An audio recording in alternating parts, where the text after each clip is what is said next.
Well, now everybody's found their seat. I should like to welcome you all to the Royal Society of Edinburgh for the main item tonight, which will be a lecture by Dr. Wendy Demark Wahnefried. Firstly, however, this is an ordinary meeting of the Royal Society of Edinburgh, so there are a few business matters to get through at the beginning. For those of you who aren't aware, the Royal Society of Edinburgh is Scotland's National Academy. It's unlike Royal Societies in other parts of the UK or national academies elsewhere in that it's very Catholic in its fellowship. It includes not only people from the scientific field, but from arts and humanities and people of eminence in public life. So we have a very broad-ranging membership. It was born out of the ferment of the Scottish Enlightenment. In 1783 was a successor to the Philosophical Society of Edinburgh, and it now has a new set of targets, one of which is called Towards a New Enlightenment. And part of going towards a new enlightenment is to have more outreach to the public at large. And this lecture today, I think, fits very much into that concept. There are two items of business connected with the Royal Society of Edinburgh that I have to point out now to the fellowship. Firstly, there has been an election for new council and office bearers, and I should inform you that the scrutineers for the forthcoming ballot are Professor Kenneth McKendrick of Heriot-Watt University and Professor Joanna Wardlaw of the University of Edinburgh. The outcome of the ballot will be announced at the annual statutory meeting on the 26th of October, with fellows taking up their new posts in April 2016. I also have to tell you that the minute of the last meeting and notice of recently deceased fellows is displayed in reception. That's the end of the ordinary meeting. We can now proceed with the main issue of the evening, which is the Scottish Cancer Foundation Cruden Foundation Lecture. The Scottish Cancer Foundation is rather less venerable than the Royal Society of Edinburgh. In fact, it was established in 1999 by Sir Pat Forrest, who's with us in the audience, and the late John Evans, whose widow, Ros Evans, is also with us in the audience. Pat and Ros have kept very closely associated with the Scottish Cancer Foundation since it was set up, but the current chairman is Professor Bob Steele, whom we will hear from later in the evening. Thanks to the generosity of the Cruden Foundation, we were able to have this annual lecture. As the Scottish Cancer Foundation's modus vivendi has developed, it's become much more interested in issues of prevention, of cancer survivorship, and tonight's lecturer, Dr. Wendy Demark Wahnefried, fits very much into this area. She comes from the University of Alabama in Birmingham. She is a nutritionist who has a reputation not only in basic studies of nutrition, also clinical studies on nutrition in cancer patients, and also intervention studies, lifestyle and diet interventions in both prevention and perhaps more of her interest in cancer survivors. She's going to tell us about this evening. The title of her lecture is Making a Difference, How to Reduce Cancer Occurrence and Reoccurrence. Dr. Demark Wahnefried.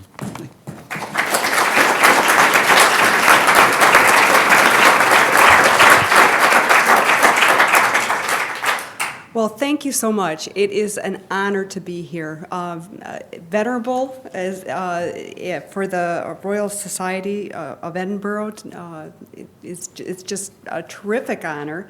And then the Scottish Cancer Foundation. I'm just blown away by the welcome. Thank you. So today I'd like to talk about making a difference, how to reduce cancer occurrence as well as reoccurrence. As Dr. White has mentioned, I do a lot of work in cancer survivorship, so that's where my main interest is, but also in cancer prevention as well. So the objectives of the talk that I'm going to give away is to give today is to recognize trends in cancer prevalence, mortality, and cancer survivorship, to identify the diet and cancer exercise guidelines that are currently in place, as well as the rationale, the data that support them, and then to provide some credible sources of information. Each year, just want to acquaint you with this graph, 14 million people worldwide are diagnosed with cancer, and 8 million will die from cancer, which leaves obviously 6 million that are left in cancer survivorship. So that number, 6 million, adds to the number of cancer survivors every year. And what you see here is in the blue bars you have prevalence, in the red bars you have mortality. So again, you see a gap here between prevalence and mortality for males down the line, and then females down the line. And if we look at Western Europe here, here are the numbers here. Incidence in males is around 200 per 100,000. Incidence in females is 165 per 100,000. Well, why is that? We've known for years that males have a higher rate of cancer than females. And why is that? Well, one of the reasons is that they're genetically more predisposed to cancer, not having the extra X chromosome. There's some cancers that track with that.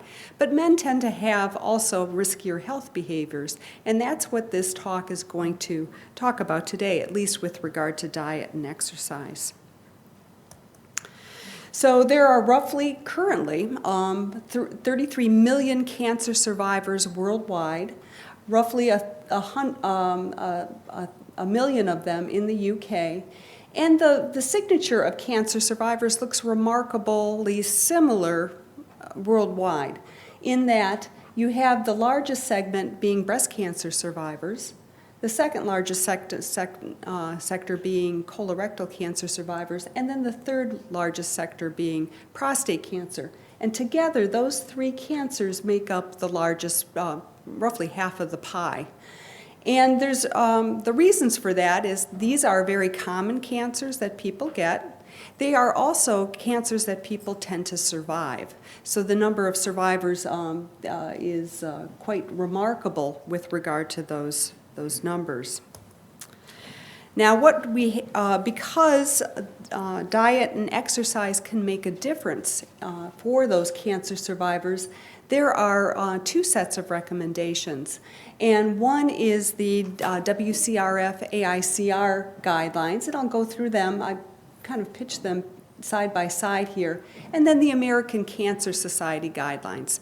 I play a role in each, probably more so of a role in the American Cancer Society. I can tell you these are a little bit more stringent.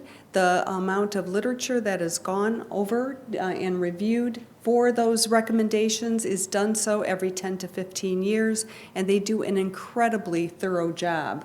And so these really form the basis of the American Cancer Society guidelines, which are tweaked a little bit after we have that body of evidence.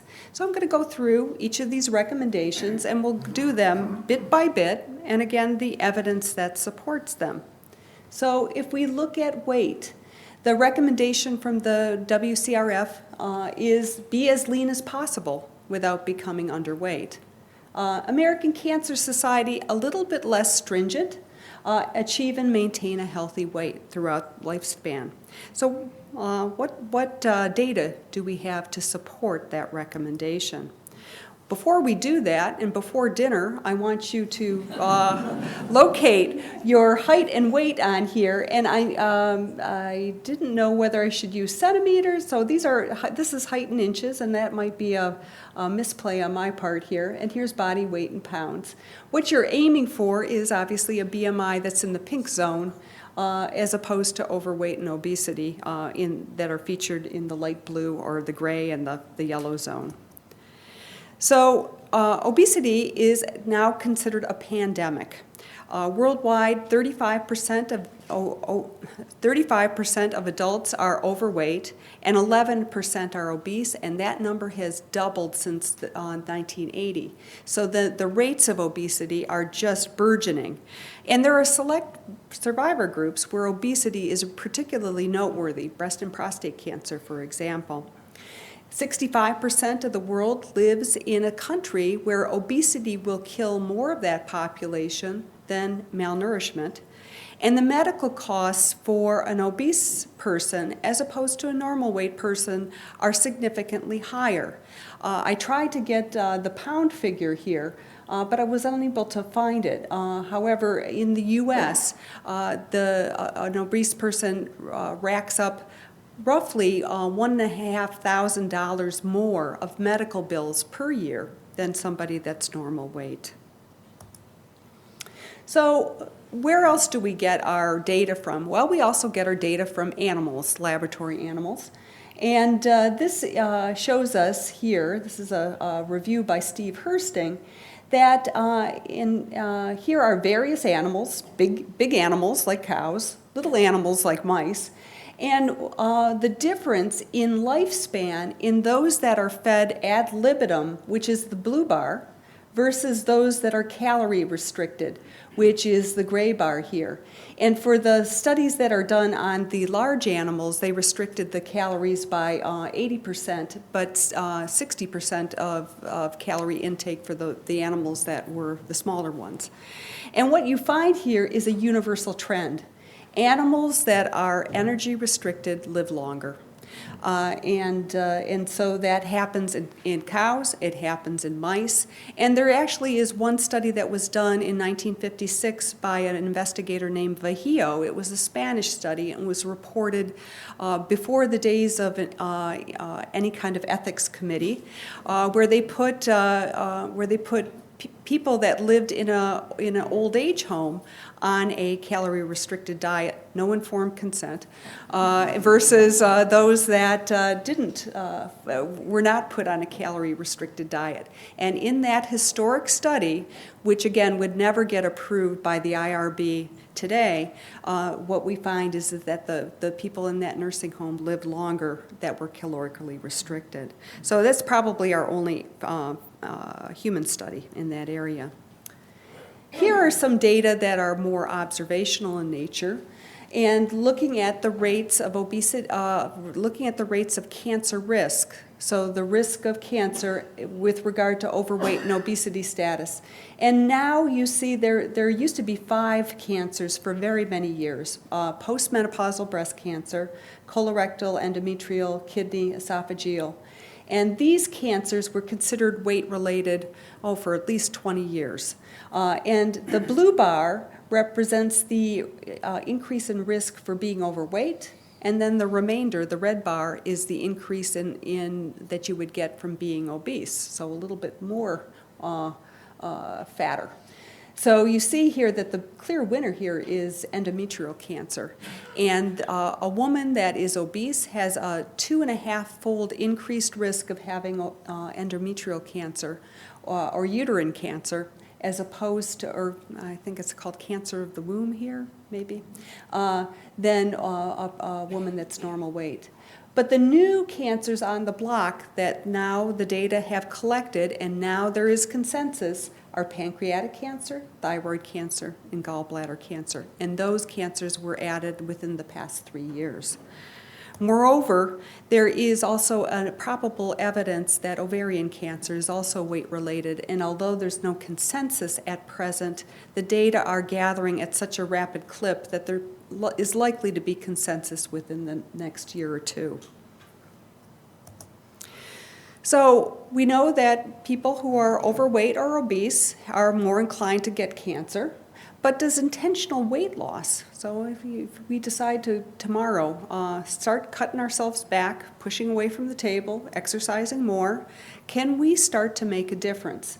Well, these data are not cause and effect. Again, they're observational data, but data from the Nurses' Health Study, nurses' data from the Iowa Women's Health Study that show that people who are women that pursue purposeful weight loss actually can cut their cancer risk. And I'm going to show a number of these forest plots. Those of you that are familiar with this know that a risk of 1 is equivocal risk, so neither higher nor lower. So this common line here designates that. And if you're over here, On the left-hand side of the plot, this means protection. If you're over here, this means risk. And you see here that all the point estimates that for these women that lost weight are over on the left-hand side of 1, which means their risk was reduced. The lines are the confidence intervals, and if they overlap the 1, that means it's not statistically significant. But you see here, if you were overweight and you're a woman and you started to lose weight, well, your risk of breast cancer would be reduced by about 20%, and it would be statistically significant. Whereas colorectal cancer, you'd probably have a 9% decreased risk, but it's not statistically significant. And about the same for endometrial cancer, which is surprising because this is such a weight-related cancer, and then cancers overall here. And these findings were corroborated by the Miyagi cohort, which is a cohort of women in Japan. So those are data about weight and cancer risk. What about dying from cancer? How does obesity play in? And this is a classic epidemiologic study, observational study done by Jean Cal. And here are the data in females, and here are the data in males. And as you see here, here's your one mark here. And you see that individuals who are overweight have a higher risk of dying from cancer, for many cancers, 15 different cancers. Okay, so what about weight after you get diagnosed with cancer? So we talked about weight before cancer. What about weight change after cancer? There are 2 meta-analyses that are done, and one was done by June Chan.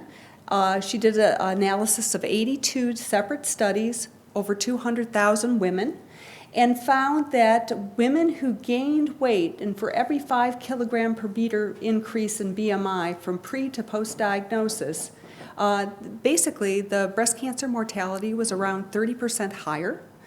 And the total mortality, I'm really surprised by these numbers, was only 8% higher. I would have, if somebody would have said, hypothesize what your effect would be, I would have reversed these two, but not the case. So breast cancer mortality, 30%, well, 29%, and total mortality, 8%.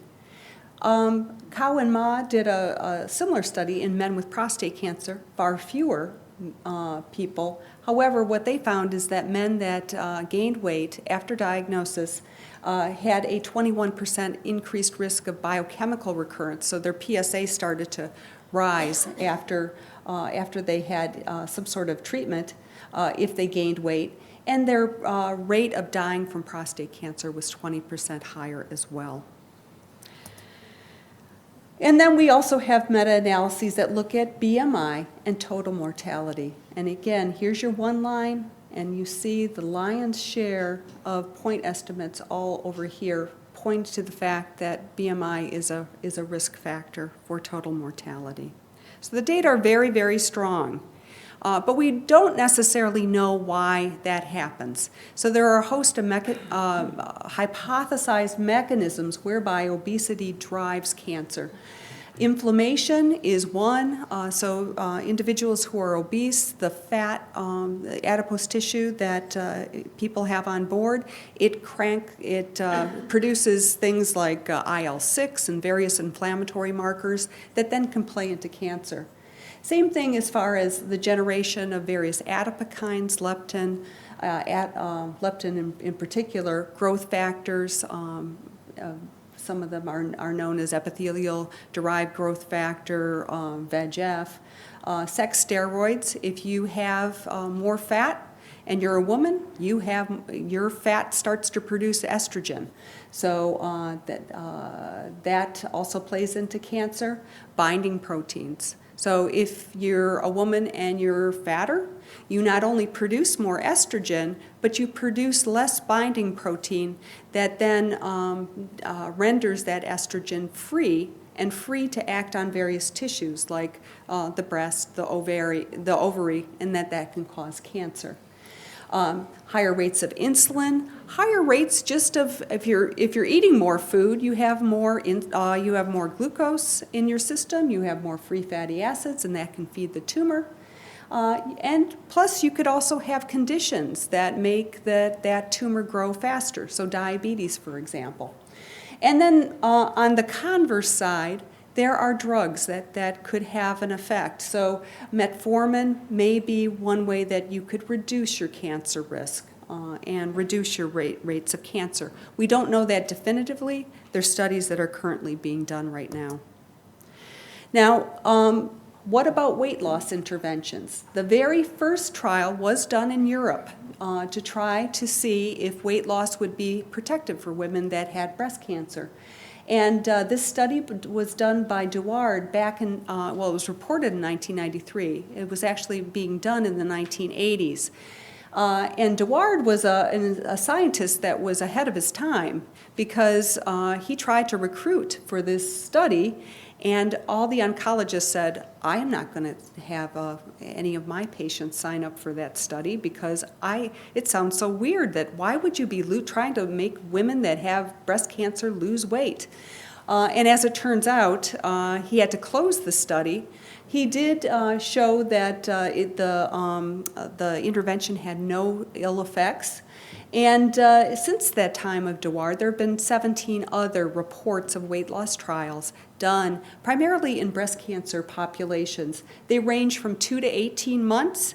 Again, no adverse effects. And most of them show that we are able to create at least a 5% weight loss in these women, and that weight loss is associated with improvements in hemoglobin A1C, which is a marker of diabetes. Same thing for insulin, inflammatory markers. It improves quality of life, their lipids, improves physical functioning, blood pressure, with a 5 to 9% weight loss.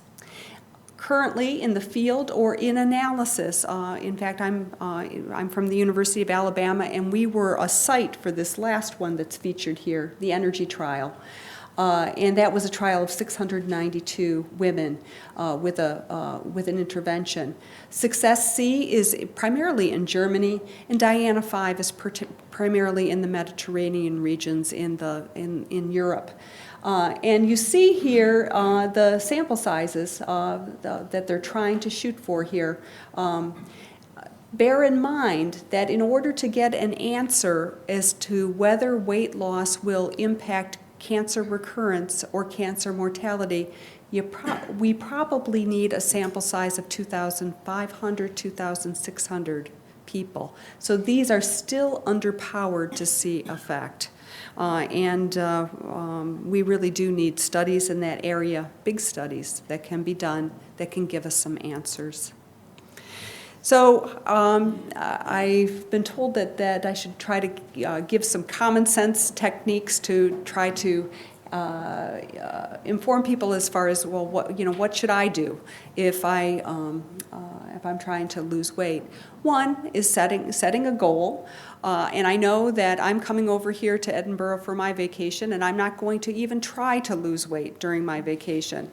But I know the second I go back to Birmingham, Alabama, I have to put on the brakes as far as what I eat in my mouth. So this is not easy for anybody. Even people that do this for a living find weight control a difficult thing to do. Weigh every day. It's important to self-monitor. And if you get on that scale every day, it may not necessarily give you the most accurate of weights because of water weight gain and that sort of thing, but it keeps your mind going that, okay, I need to really be on a diet. Self-monitor, record physical activity, but most of all, record calories, because that's what really causes weight gain. And then stimulus control. Get rid of the candy dishes around the house. Buy prepackaged food. So instead of buying a big package of cookies, you buy individually packaged cookies so that every cookie that you open, you are well aware of what you're doing at the time. And maintaining distance. So if you go to a party, don't sit by the crisps. You have to put yourself across the table. And then rule-making, always take the stairs instead of the elevator, always order the salad dressing on the side, those types of things. So there's a lot of interest in obesity and cancer, and the IOM workshop that was convened in 2011, I had the honor of chairing that in Washington, D.C., and that sort of kicked off a whole bunch of policy. And the latest one is this article that appeared in the Journal of Clinical Oncology in November that was basically had clinical oncology position statement on obesity and cancer, whereby we're trying to put a policy in place whereby oncologists, when they counsel their patients, they are also counseling them on weight. And I just got done from a meeting in Chicago where this was done, trying to give clinicians the tools to do that. Okay, so going down, physical activity, the recommendation is 30 minutes a day for and every day from the WCRF. And ACS, avoid inactivity because any exercise is good, but trying to shoot for a goal of 150 minutes a week. So there have been a number of systematic reviews on physical activity, and what we see is that people who are more physically active have higher vigor, vitality, cardiorespiratory fitness, better quality of life, less depression, less anxiety, less fatigue. And data are accumulating that suggests that there may be a protective effect for cancer reoccurrence. And there is currently a study underway called the Challenge Trial, an Canadian investigator named Carrie Kernier, who is intervening in colorectal cancer survivors to see if exercise makes a difference. Here are some observational data by Michelle Holmes that, and I'm going to orient you, these less than 3 Met hours a week is basically a couch potato. People that don't move, people who are sedentary. And the pink bar is recurrence, the yellow bar is breast cancer mortality, and the blue bar is all-cause mortality. Well, you see here that people who are sedentary, women who are sedentary, have higher risk of all those three things than people who are more active. Where it's statistically significant is right here at 9 Met hours a week. What is that equivalent to? 150 minutes a week of exercise. So basically 30 minutes 5 days a week will get you to that point and show some protection. Again, this is an observational study. So we have we don't really know whether it's the physical activity that leads to better survival or are people that are more likely to survive, are they more active? So we don't know the chicken and the egg here. There is a lot of research done in physical activity. It is very important. But the one thing that you have to remember, and being a nutritionist here, I can tell you, it takes a lot of walking, it takes a lot of running to wear off just a tiny bit of calories. So here are how many minutes you have to exercise to wear off the calories that are in 6 jelly beans. So if you see here, if you're going to be chopping wood, 6 minutes of chopping wood to wear off 6 lousy jelly beans, which just doesn't seem fair. It doesn't seem fair at all. So, okay, dietary pattern. We talked about putting the brakes on what you eat, trying to exercise that energy off, but what should you be eating? Well, what you see here in the recommendations are really recommendations that support weight control. So, recommendations that are going to support empty sources of calories. Sugar, for example. Do you really need to eat sugar? Not really. It doesn't give you any nutrients, and it gives you a lot of calories. Fat also has a lot of calories in it, so it's very easy to keep buttering your bread, but you have to realize that that's 9 calories per gram for that butter. Putting the brakes on the energy-dense foods, eating a lot of foods that have a lot of nutrients in them, but very few calories, so vegetables, fruits, more so vegetables than fruits, but but fruits do it, whole grains and legumes, and limiting the consumption of meat. And the guidelines from the American Cancer Society are similar to that. What you also see down here is limiting salty foods. And that is where we see these being primarily a problem is in Asian countries where salted fish and that sort of thing really do raise the cancer rates. So what are the data on red meat consumption? Probably the strongest study that we have to date was done in 2012. And what they did is an investigator named Ann Pan did this on the Harvard professional study, nurses study, and had a group of over 80,000 women and close to 40,000 men. And in that sample, they had this number of deaths here, and they looked at the consumption of total red meat, and then also not processed meat. So this would be things like chuck roast, steak, that sort of thing, and pot roast, and processed meat, so sausages, bacon, that sort of thing. And what they found is that the hazards ratio for each 1 serving per day increase basically increased your risk 10% for eating red meat and 16% for eating processed meat. So pretty strong data there suggesting that we really shouldn't be eating a lot of red meat. Now, in colorectal cancer survivors specifically, you see that red meat is really a bad idea because here's your hazards ratio, 80%, roughly 79% increased risk of death from colorectal cancer survivors who continue to eat red meat after diagnosis. And surprisingly, melanoma patients, about an 80% increase. So oftentimes as a nutritionist, we don't counsel people with regard to one food item, although it's very easy to say, okay, no more red meat. We often do dietary patterns, and what are compared are Western patterns, which would be this over here, which is our pattern that in the U.S., this is what people eat here. A big soda, big order of fries, and a Big Mac. Versus a prudent diet, and it's kind of hard to see, but it's a lot of fruits and vegetables and whole grains. So there have been 4 studies that have looked at Western versus prudent diet patterns. 3 of them have been done in breast cancer. 1 has been done in colorectal cancer, and they've looked at cancer-specific mortality, which is featured here in this column, and all-cause mortality, other-cause mortality in this column. The upshot of this is that for breast cancer, most of the studies show that eating a prudent diet is not necessarily going to help you with your breast cancer risk, or eating a Western diet is not necessarily going to put you at risk for a breast cancer event, which is a little bit surprising. We think that, these are dietary patterns that are really going to make a difference.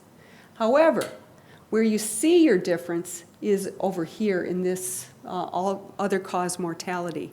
And here is where you really have some protection with that prudent diet and risk with the Western diet. And that's because breast cancer patients, oftentimes what happens after their diagnosis, they're more at risk for dying from cardiovascular disease. Seeing that mortality is a very strong endpoint, and that when you're dead, you're dead. It really doesn't matter why you're dead. You're not living anymore, and that's the important thing. So this eating a Western diet is not really good. Now, the data are a little bit different for people that have colorectal cancer. Here you see no protection with the prudent diet, but check out this Western diet. You not only have a higher risk of all-cause mortality, just like the breast cancer, but you also have a higher risk for colorectal cancer mortality, more than double the risk of dying.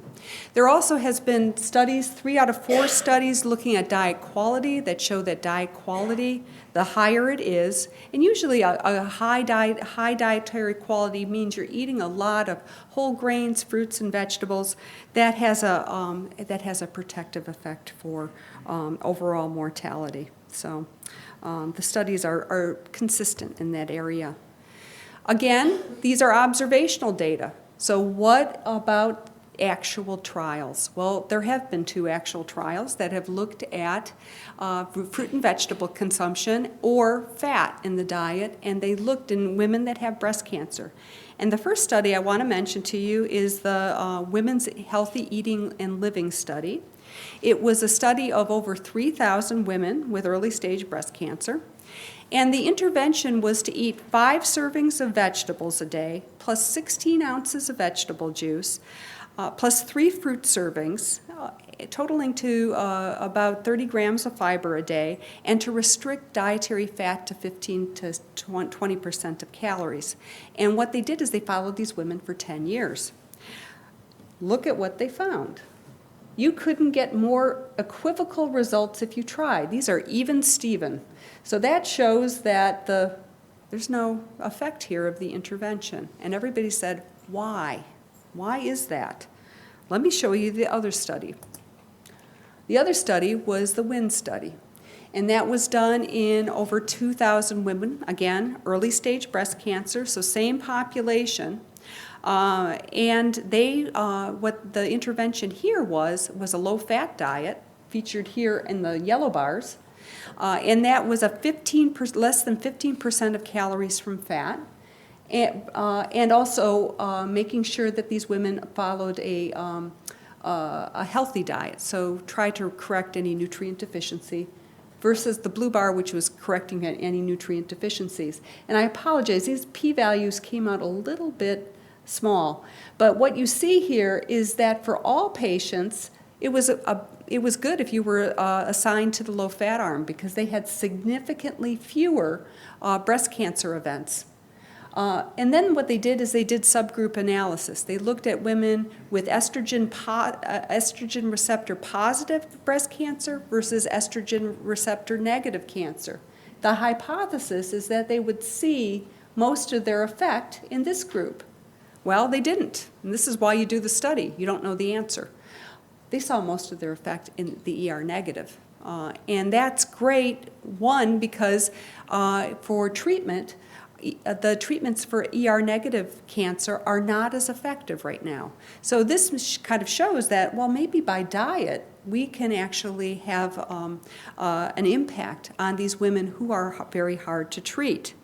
So if you look at these 2 studies bit by bit together, why did we come out with such different results? There's various reasons. One is time since diagnosis.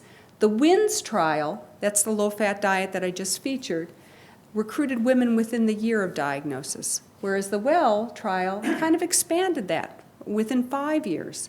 It may be important to actually hop on breast cancer right during the time of treatment and to start the intervention early.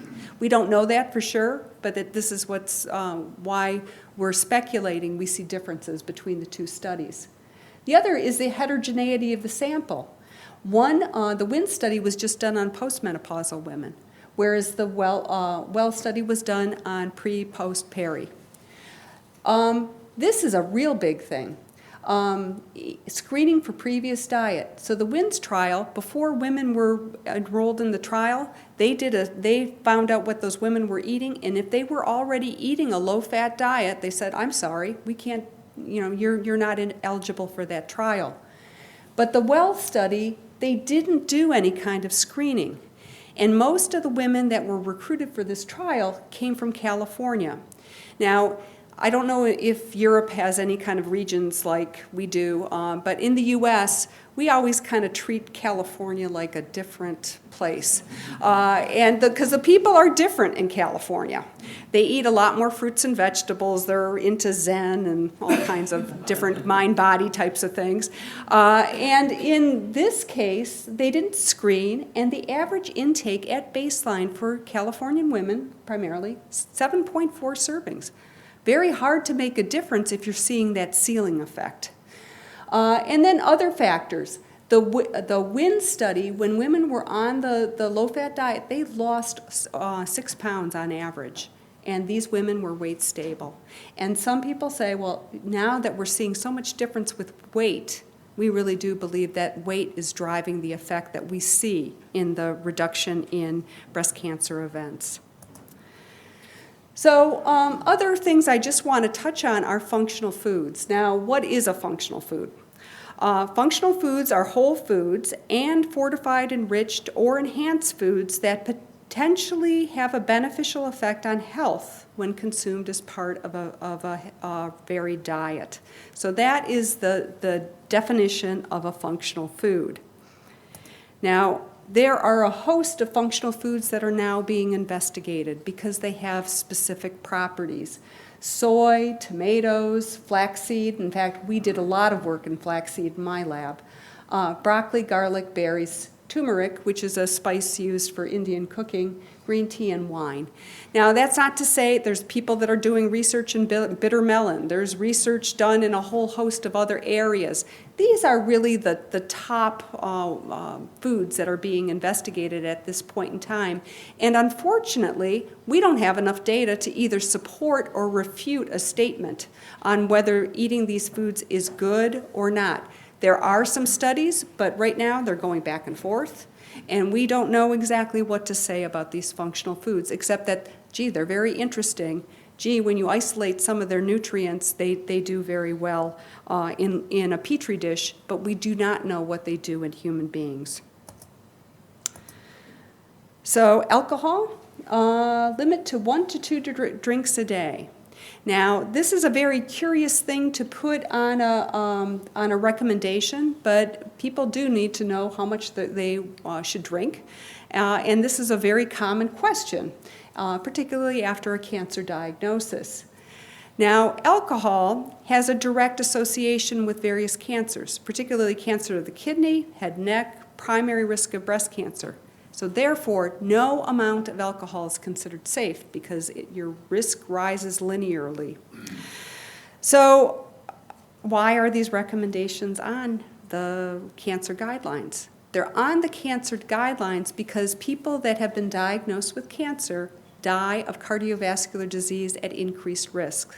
And even though alcohol is not protective for cancer, it is protective for heart disease.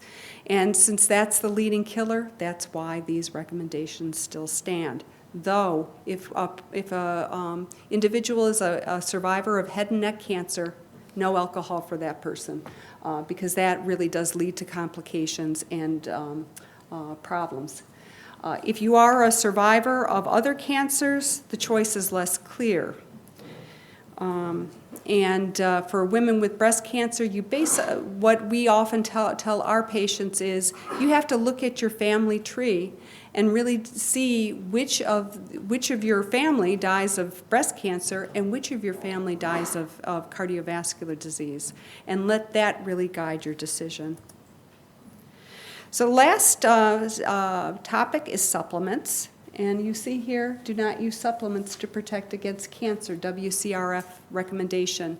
For the American Cancer Society, I can tell you by participating on their board, we met back in 2010, I believe, or maybe 2009, and the board was diametrically opposed to one another. Half of the people said, we don't think supplements should be used, and half of them said, we believe in supplements.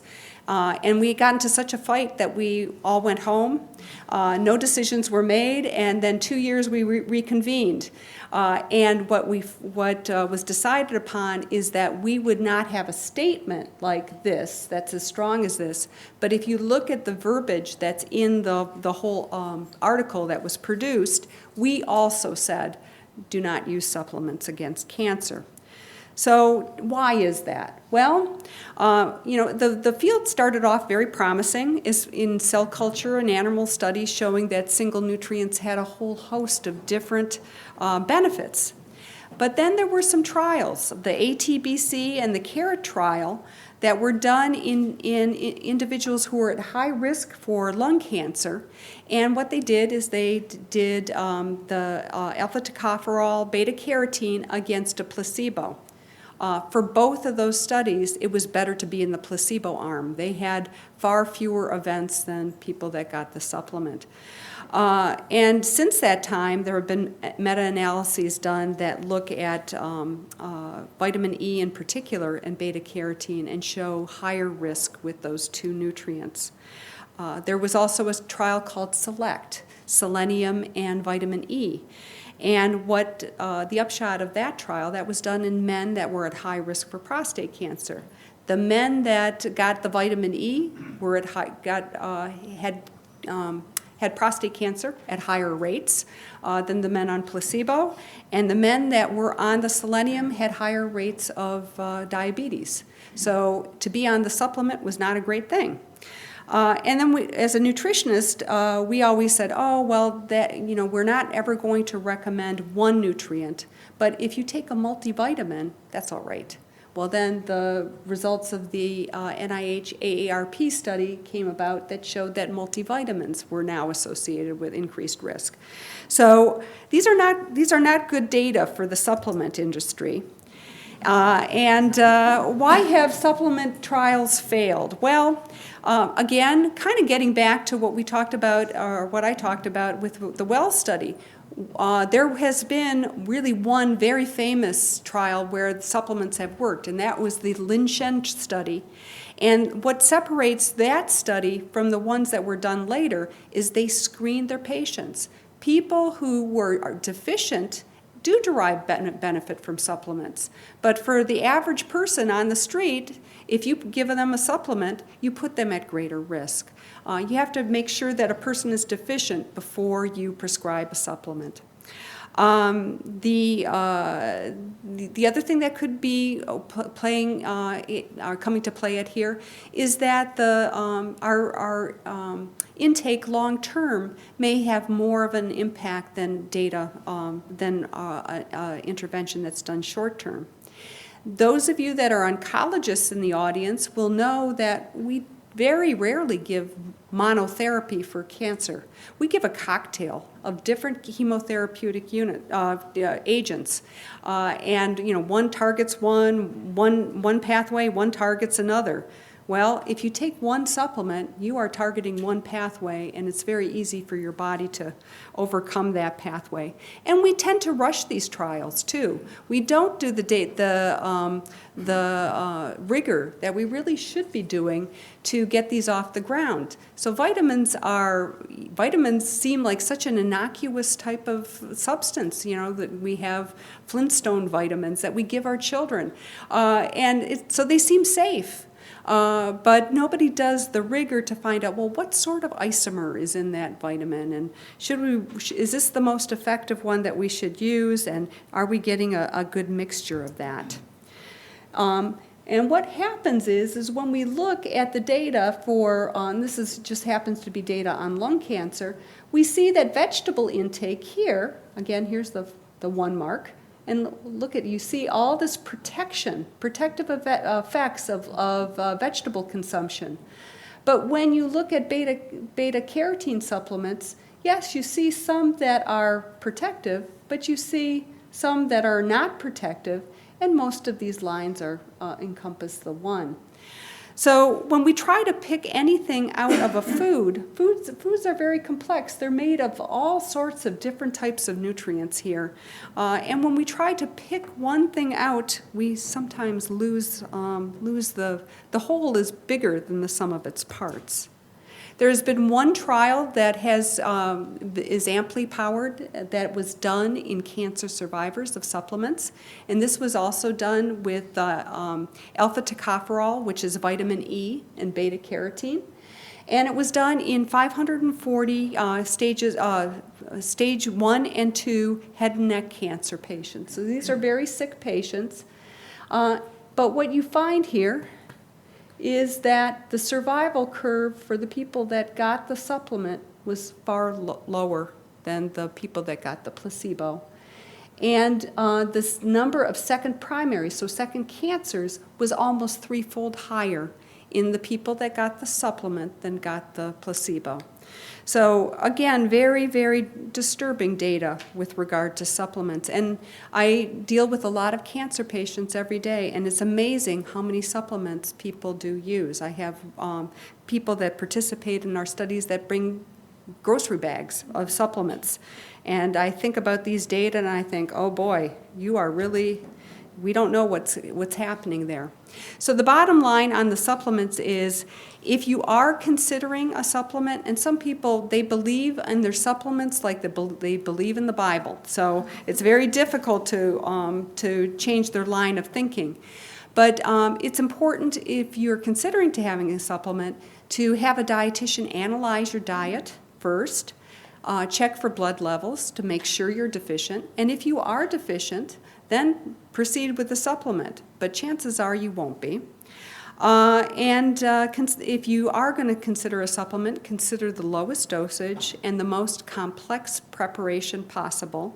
And if you're on a lot of supplements now, don't go home and say, oh, I heard this lecture, I'm going to rid myself of supplements. Don't do that, because what you can have is rebound deficiency if you just quit the supplement cold turkey. So you just divide it in half or take a pill every other day and wean yourself off gradually. There is a synergy between lifestyle practices here. So we talked about diet, we talked about physical activity, and when we talk about diet, we talk about fruit and vegetable consumption, we talk about whole foods. What we find is that people that eat better quality diets have an 89% reduced risk of death from any cause, 91% risk of death from breast cancer, and these are data from the Iowa Women's Health Study. We find that there's a synergy between a fruit and vegetable intake and physical activity. So much so that people that pursue both, increase their fruit and vegetable and become more active, have basically half their risk of recurrence. And then those that adhere to 6 to 8 of the recommendations from the World Cancer Institute versus 0 to 4 have a 33% mortality rate. So these data in totality show us that there is synergy and that it's good to practice a multitude of healthy behaviors. Want to acknowledge these additional resources. These are credible sources. There's a lot of stuff out there that is not credible, but this is where you can get credible information. And I also want to acknowledge some people that are here in Scotland. There is such incredible work that's being done in your country right now, and I don't know if you know about that or not. The first person is actually on the second row here, Annie Anderson. With her she has a whole series of studies: Be Well, Living Well, Act Well, and these are really model programs that are incredible. The Be Well program in particular, which was just reported in British Medical Journal last year, showed that if you combine this intervention with the screening program, you can promote a 3.5 kilogram loss, which is amazing, about the size of a small dog, I think. And that is that has a host of benefits in 12 months, reductions in blood pressure and glucose. And the amazing thing is it's only 3.3 pounds per week. So this is such a cheap intervention, or inexpensive intervention to roll out, and so important. And Annette Moutry, who is leading an international conference with research in a wide variety of areas that really targets sitting less and walking more in breast cancer populations and other populations. And there are a ton of other, Anna Campbell, Jane Wardell, I could go on and on. My slide is not big enough here. So just really tremendous work being done in Scotland. So in conclusion, and we do need this work because there's much evidence that diet and exercise is important for cancer survivors, but much work is needed. And here are the numbers of cancer survivors currently, depending on if you're talking about populations of colorectal cancer patients, they generally are around 52 to 0.8 to breast cancer populations who tend to be, 71% tend to be overweight or obese. Most cancer patients don't eat less than 5 servings of fruits and vegetables a day. Most cancer survivors are inactive. And a minority currently smoke, but that still is a very, very important lifestyle behavior to change. So we gotta do some interventions to prevent that, to really promote health in this population. So here's where I am in Birmingham, Alabama, and I thank you, and I will, I guess, now take questions.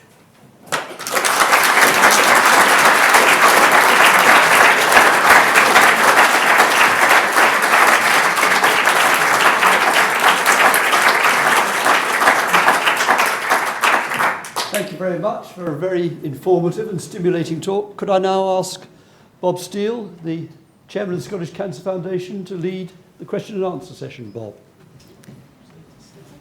You want to take a seat there? Sure. So thank you very much. I'm going to reserve formal thanks to the end of the event, but now comes perhaps in many ways the most important part of the evening, and that's the opportunity for you to ask questions of one of the world's leading experts in this really, really important field. So while you're all thinking of questions to ask, perhaps I might take the opportunity to ask a question which could only really come from a surgeon. So, Oh no. So clearly obesity is an enormous problem, both in terms of the occurrence and recurrence of cancer. What's your view of the role of bariatric surgery in this area? Okay, that's a really good question. There actually is a series of studies that have looked at cancer risk after bariatric surgery and show that there's a reduction in risk in people that undergo, mostly women, bariatric surgery. As a nutritionist and in accordance with the guidelines for overweight and obesity, even though there's good data for bariatric surgery, you always start off with diet and exercise as the foundation. And particularly if you are at a BMI of 35 or less, that's you need to start off there. And if diet and exercise are not important, if diet and exercise don't work for that population, then you gear it up a little bit and look at pharmacotherapy, and then as a last resort, the bariatric surgery. Because there are, as you know, risks associated with the bariatric surgery that you have to balance. Good, thank you. So questions?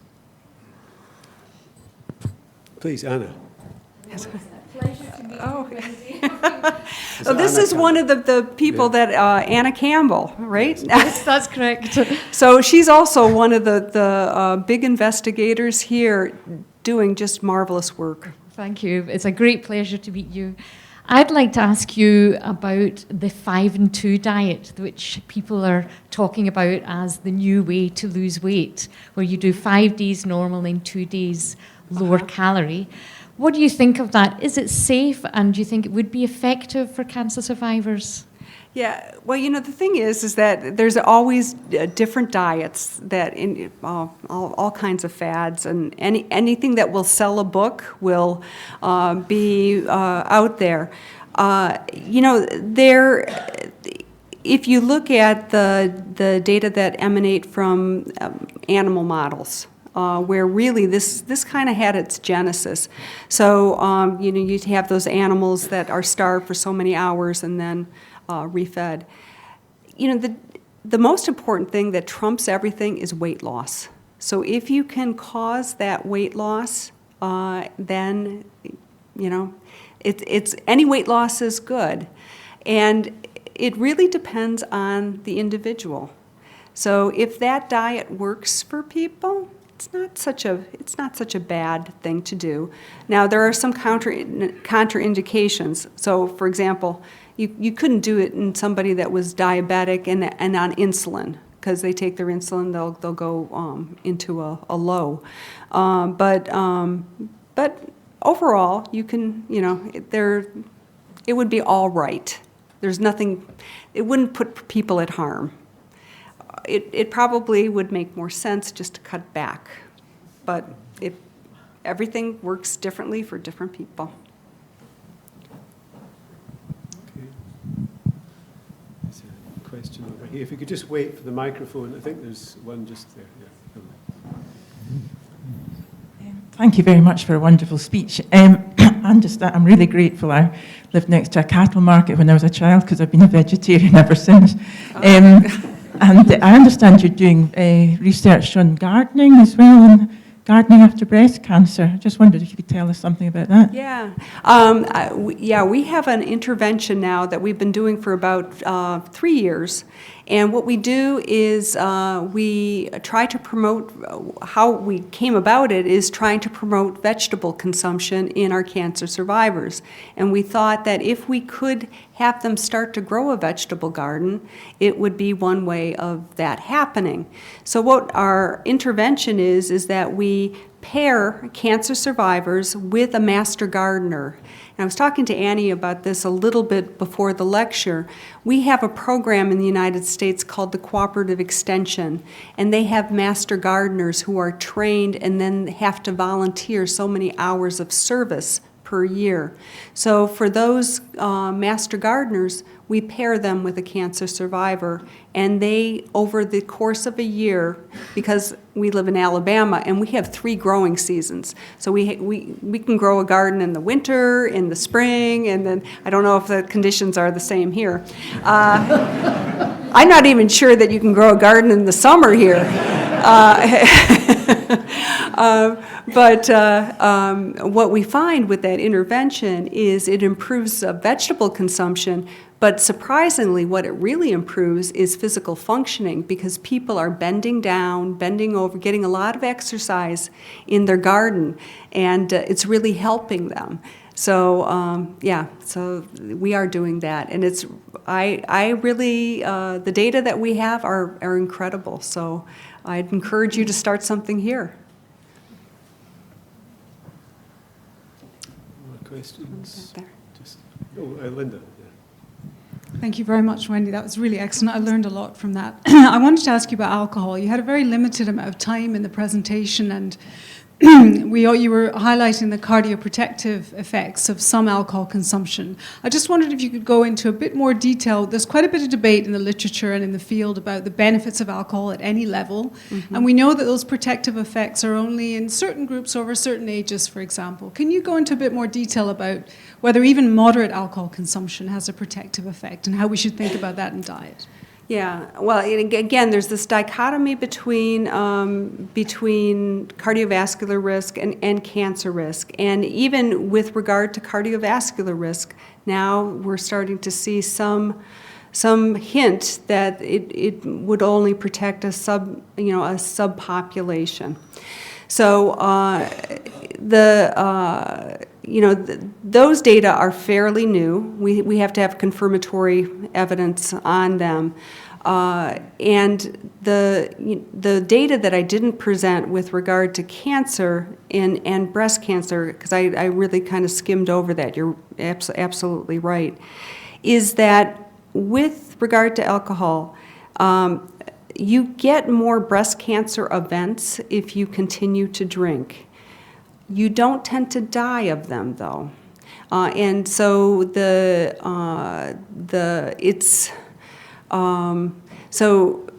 it's almost like and I don't want to minimize it by saying, okay, it's a nuisance factor, but women that continue to drink that have breast cancer do get more breast cancer events, but they have a longer lifespan. So how do you? It's difficult to reconcile those data. And women, they have to be able to reconcile this with regard to what their tolerance is. Because obviously, if you have a recurrence, that does put you through a lot of emotional turmoil. And the other thing, too, is that, yes, you do get cardiovascular benefit from drinking, but you also get cardiovascular benefit from exercise, and wouldn't it be better just to say, okay, let's just exercise more than to have a pint? So. In the middle here, please. Next.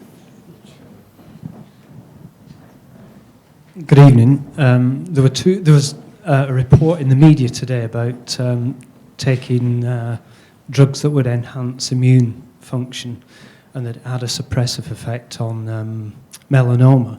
And I just wonder what data there was to suggest that weight loss actually improves immune function. Immune function. And this was, when I was in Chicago, this was a question in the Chicago audience as well. We have much more data on inflammatory markers, and if you can make the connection between that and immune status, which is gets a little bit fuzzy. We can start to put together some data. However, if you're really looking at immune response, we don't have the data yet. We are about to hire somebody at the University of Alabama who's an immunologist who's doing some of the basic studies in that area. I wish I could give you an answer, but I can't. It's just such a complex field, isn't it? And so new, yeah. There's a lady here, yes. In the WELL study, I think it was, it recommended that the ladies took 5 portions or helpings of fruit juice a day. And yet, in the last year, we've certainly been warned again that we've been told it's full of sugar and we mustn't take it, or over here anyway. It was vegetable juice. Yeah, well, this was 16 ounces of vegetable juice. I think the news was basically telling us not to buy these cartons of vegetable juice because they're still full of sugar. Okay. Over here. Okay. I'm not really familiar, so I'm asking my resident expert here, Annie. Do you want to comment on that? Yeah, most of the advice is against fruit juice rather than vegetable juice, and it's because fruit juice is high in sugar, and I do mean the natural sugar. And we know that when people take extra calories in liquid form, it's much harder to appetite control. And the vegetables have been very low amounts of sugar. So vegetable juice is all okay. And also as part of a balanced diet, but not part. I can't hear you, Annie. Are you also saying, sorry, following on, just that we shouldn't be taking a multivitamin or vitamin E or That's forget right. it? Yeah.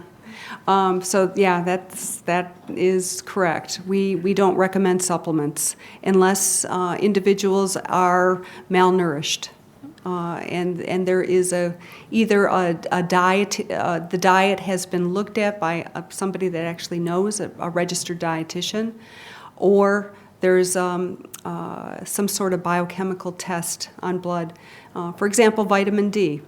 Many women do take vitamin D, but many women are deficient. So that's a different story than just going out and taking vitamin D, without that confirmatory evidence to point you in the right direction.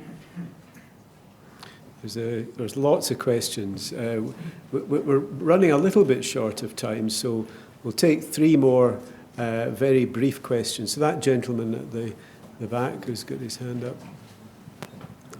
You mentioned the JCO position statement. How close do you think we are to oncologists now giving an active prescription at the end of treatment to manage weight healthily and help people to reduce weight? Well, we're at taking baby steps at this point in time. So there are physicians have a lot of barriers to getting, dipping their toe into the water here. One time, they have barely enough time to give oncology care, let alone this statement on weight. And then some don't have the expertise necessarily to then carry it through. So what the ASCO has developed a toolkit that provides some helpful ways to work this into a busy practice without getting mired. We realize that oncologists go into oncology because they want to cure cancer, not because they want to be bariatric physicians, right?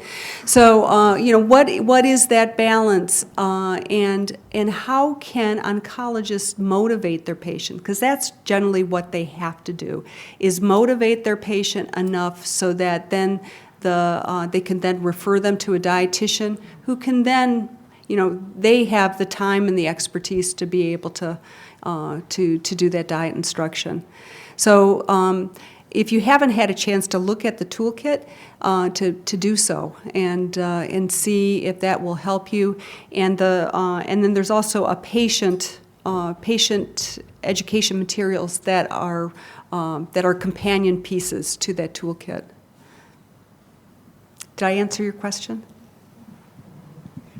Yes, you did. I guess the importance of the power of the data that you give suggests that some of this behavioural change is as powerful as some maintenance therapy or interventions with medication. Yeah. It seems such an important, healthy step to give some good advice with. You're right. And are you an oncologist? I'm an oncology nurse. I work at Maggie's Centres, which is a Okay. cancer support organisation in Scotland. Well, and out of your lips and into this audience, you're right. I don't want to, by any stretch of the imagination, diminish the effect that we get by standard treatment. But the fact of the matter is that, yes, this obesity does, if we can treat this obesity, it may give us one more tool to really be able to combat cancer. And have the same effect sizes that we do see with some chemotherapies. You're absolutely right. More questions? Yes, a lady at the back there. Just going back to... It's just going back to the controversy about supplements. Vitamin D, there's a lot of information that Scandinavia and Scotland, vitamin D levels are low because we don't make it during the spring and winter months, and sometimes the summer. And as you said, down in Alabama you have 3 gardens a year, where we struggle to have one. Do you think a byproduct, you show the exercise and activity and encouraging programs, women into the garden, do you think a byproduct of this is that they are increasing their vitamin D levels naturally? Yeah, I think that's a really great question, and really our one pilot study that we did with the gardening, we measured vitamin D with that exact same hypothesis. So I resonate with it. Unfortunately, but the gardening didn't help the vitamin D levels, and so that oh well. How But much sunblock and sun hats and and that's the other thing, because yes. Our cancer survivors, when they go out in the sun, they're encouraged to put sunblock on, and so that could have that could have affected that. But yeah, for the vitamin D deficiency for years, well, it's also penned as the English disease. I don't know if you know that or not, but because of the lack of sun, and levels tend to be low here. Yes, and of course in Scotland we do have a high level of cardiovascular disease as well. So perhaps things are more related with one another than we have found out at the moment. Yeah. I had a low vitamin D level, but my head is spinning with the controversy about whether you take supplements or not. And I think a lot of people are like that when it comes to vitamin D and similar products. Yeah, and I'll just interject. I know the time is drawing short, but oftentimes after a breast cancer diagnosis, you're more at risk for osteoporosis as well. So that the vitamin D and the calcium would be important for maintaining your skeletal, your skeletal integrity, and that's important. So it's not necessarily cancer control, but it's going to be something that needs to be attended to for overall health. Regretfully, I think we will now have to draw the proceedings to a close. And I think we would all agree that we have heard a wonderful lecture this evening. And we've also, I think, heard some very interesting questions. And I think it's also remarkable that Wendy has just stepped off a plane, almost literally. And to be able to be so bright and fresh, give such a wonderful lecture, and to handle such challenging questions with consummate ease is a great credit. So we thank you very much. I think there are sort of two really important messages that come out. The one is this relationship between overweight and cancer, and it is incredibly hard to get that message across, not only to the public in general, but also to the medical profession. And the more we hear it and the more we understand it, then the better for our society. So I think that message itself is a really important message to get across. And also the other message, I think, is that patients do survive cancer. And increasingly so. And I was taken with that, one of your first slides, which showed the gap between incidence and survivorship, which narrows down as you reach more deprived sections of our world. But it is clear that more and more people are surviving cancer, and it's also clear that people can do something about it. They can stack the odds against recurrence by modifying the way they lead their lives. And these two messages on their own, I think, are incredibly important, and you put them across extremely well. So on behalf of the Scottish Cancer Foundation and on behalf of everyone tonight, I would like to sincerely thank you for this lecture, which in this area, which I think is bedeviled with confusion and conflicting messages, you've really set out the evidence very clearly, and I think all of us will go home a lot wiser and a lot clearer about this relationship between our lifestyle, supplements and cancer. So thank you.